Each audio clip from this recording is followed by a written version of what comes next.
bien, c'est une joie de nous retrouver pour poursuivre notre discussion autour de Dieu et le temps. Et aujourd'hui, j'aimerais introduire notre conversation autour de ce verset que l'on trouve dans l'épître de Pierre, la première épître de Pierre, chapitre 3, verset 8. « C'est pourquoi 1000 ans sont à ses yeux comme un jour, et un jour comme 1000 ans. » Alors, que penses-tu de ce verset, Luc? C'est redoutable. C'est redoutable.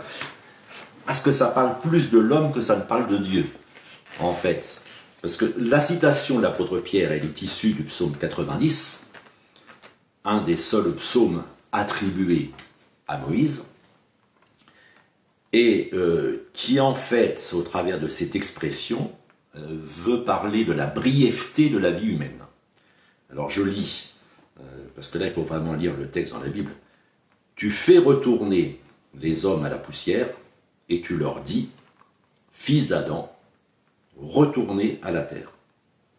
Car 1000 ans sont à tes yeux comme la journée d'hier, elles passent comme le quart de la nuit, tu les emportes semblables à un rêve qui, le matin, passe comme l'herbe.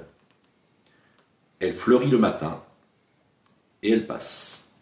On la coupe le soir, et elle sèche. » Amen. Alors, cette expression, c'est vrai que quand on dit 1000 ans, on se rappelle que les premiers hommes, avant le déluge, vivaient entre 7 et 900 ans. Et du temps de Moïse, la longévité humaine a largement baissé. Et il va dire dans le même psaume, il va dire la majorité vivent jusqu'à 70 ans et les plus robustes jusqu'à 80 ans. Et on a tendance à, comment dire, aligner la bénédiction de Dieu sur quelqu'un à la durée de sa vie. Et quelqu'un qui meurt, nous on a, par exemple dans notre église, il y a quelqu'un qui est décédé l'année dernière à 102 ans. 102 ans, on va dire, c'est une belle vie. Beau score. Beau score, c'est un bel âge. Voilà, c'est un bel âge. C'est un bel âge, et même s'il y a la tristesse de voir la personne partir, entre guillemets, on se fait une raison. On dit, bon, c'est normal. Normal à 102 ans. Mais on peut s'enorgueillir, et c'est ça que Moïse pointe. On peut s'enorgueillir de sa longévité, et puis si on veut entrer dans notre siècle, on peut s'enorgueillir statistiquement de l'augmentation de la durée de vie sur la surface de la Terre. Et de statistique en statistique, quoique c'est un petit peu baissé après le Covid, mais ça fait des années que l'on s'enorgueillit grâce au progrès de la médecine, grâce à la médecine préventive, grâce à l'hygiène de vie, aussi par la diminution des conflits dans le monde, qui malheureusement sont en train de reprendre au moment où on enregistre, et c'est-à-dire en 2023. Et les statistiques, voilà, maintenant les hommes vivent jusqu'à 86, et puis les femmes 90, voilà, et on espère que ça va continuer à croître.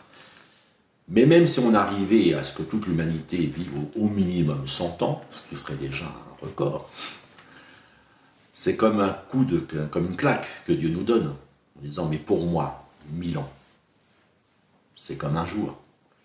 C'est même pire que ça. C'est comme le quart de la nuit qui vient de s'écouler. Mais est-ce que ça ne parle pas non plus pour nous, les êtres humains, de notre impatience aussi? Parce que Dieu n'est pas limité par le temps, mais nous sommes quand même limités par le temps. Oui, sous un autre angle, oui. Je connaissais une blague comme ça, quelqu'un qui dit je te rembourse ce que je te dois dans un jour. Oui, mais le lendemain, il n'a pas remboursé. Et il dit à l'autre, oui, mais un jour est comme 1000 ans. Tu attendras 1000 ans. Bon, ça, c'est la boutade. C'est la boutade. Mais je crois que ça parle plus de notre finitude.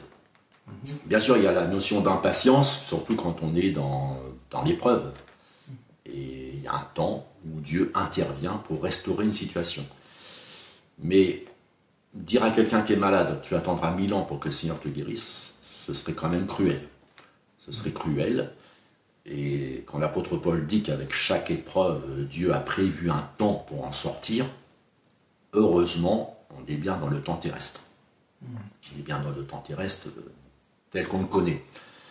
Mais cette notion que pour Dieu, un jour est comme 1000 ans et 1000 ans sont comme un jour, c'est attention, et là on rejoint un peu le pari de Pascal, tu es un homme fini, il y a une finitude. Donc sur le plan, on va dire, physiologique, corporel, aussi haute que soit ta pensée, aussi puissante que soient tes œuvres, que ce soit tes œuvres intellectuelles, que ce soit tes œuvres spirituelles, que ce soit tes œuvres techniques ou littéraires, tu es un homme qui va disparaître.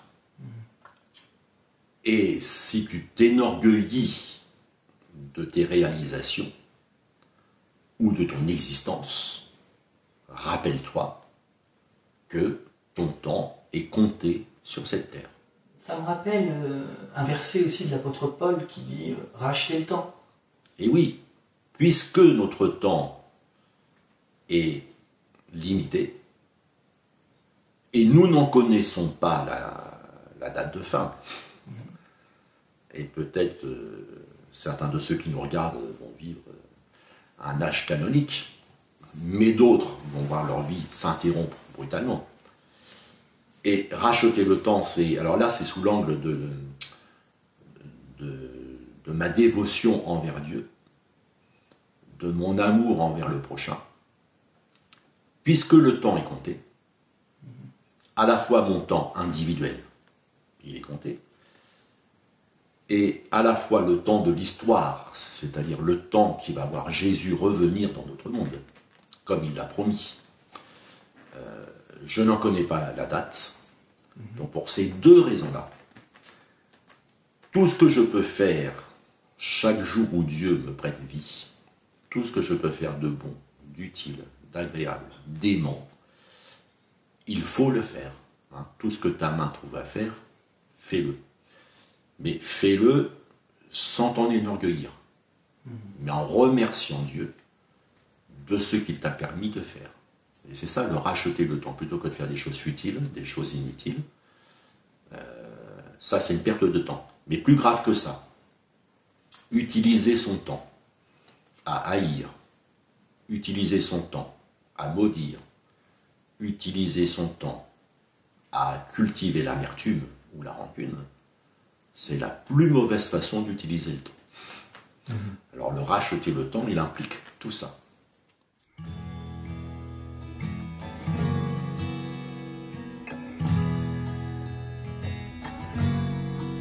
Je sais qu'un jour, mes yeux verront Jésus. Je sais qu'un jour, mes yeux verront Jésus. Si je marche jusqu'au bout, par la foi et malgré tout, je sais qu'un jour, mes yeux verront Jésus.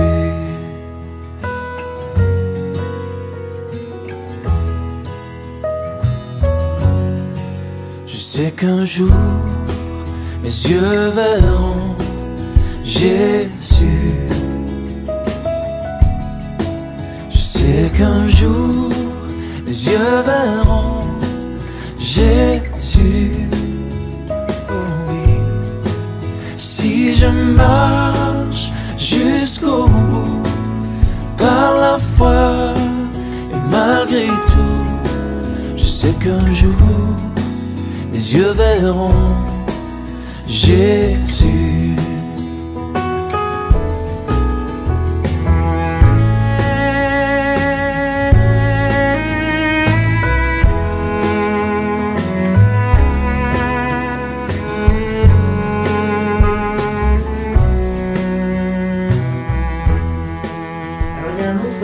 Verset dans la Bible qui m'interpelle, qu'on trouve dans l'Ecclésiaste. Et alors, on ne sait pas qui a écrit l'Ecclésiaste, on pense que c'est Salomon. C'est très probable que c'est Salomon. Voilà. Et il est dit, Dieu a mis dans le cœur de l'homme la pensée de l'éternité. Qu'est-ce que ça veut dire concrètement? Alors c'est l'autre aspect de la finitude, c'est-à-dire l'insatisfaction de l'homme devant le fait qu'il va vers sa fin. Donc je sais, et si je ne veux pas le savoir, il y a des cimetières autour de moi pour me le rappeler, et il y a des proches qui décèdent pour me le rappeler aussi. Et puis il y a des commémorations, on en a parlé dans l'émission précédente, des commémorations de morts qui ont eu lieu, hein, des morts pour la nation par exemple, le 11 novembre ou le 8 mai. Mais ça ne me satisfait pas. Et Dieu a mis dans mon cœur que ça ne me satisfait pas, et c'est normal, puisque quand Dieu a créé Adam, il y avait l'arbre de vie. Et Adam avait autorisation totale de la part de Dieu de manger du fruit de l'arbre de vie. Et l'arbre de vie était censé faire vivre Adam éternellement. C'est à cause du péché que Dieu a fermé le jardin d'Éden, avec 2 anges qui tiennent une épée flamboyante, et qui interdit à l'homme l'accès sans filtre, on va dire, l'accès immédiat à l'arbre de vie. Et contrairement aux animaux, en tant qu'être humain, j'ai cette conscience que cet arrêt de mon existence terrestre n'est pas normal. Et c'est ça la pensée de l'éternité. C'est la pensée qu'il y a autre chose. Alors certains arrivent à se cacher cette pensée à eux-mêmes.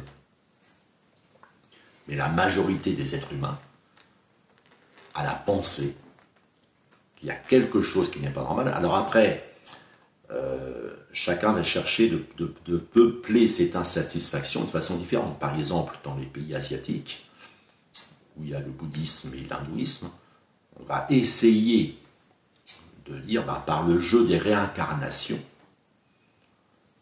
je reviens sur cette terre et je reviens dans mon existence, sous une forme différente, mais je reviens dans mon existence. Mais même dans cette pensée-là, c'est dans le but d'une issue, me fond dans un tout universel. Mais la pensée de l'éternité dans la Bible, c'est pas ça, c'est puisque ton épopée terrestre va s'arrêter, prépare l'éternité. Et comment la préparer?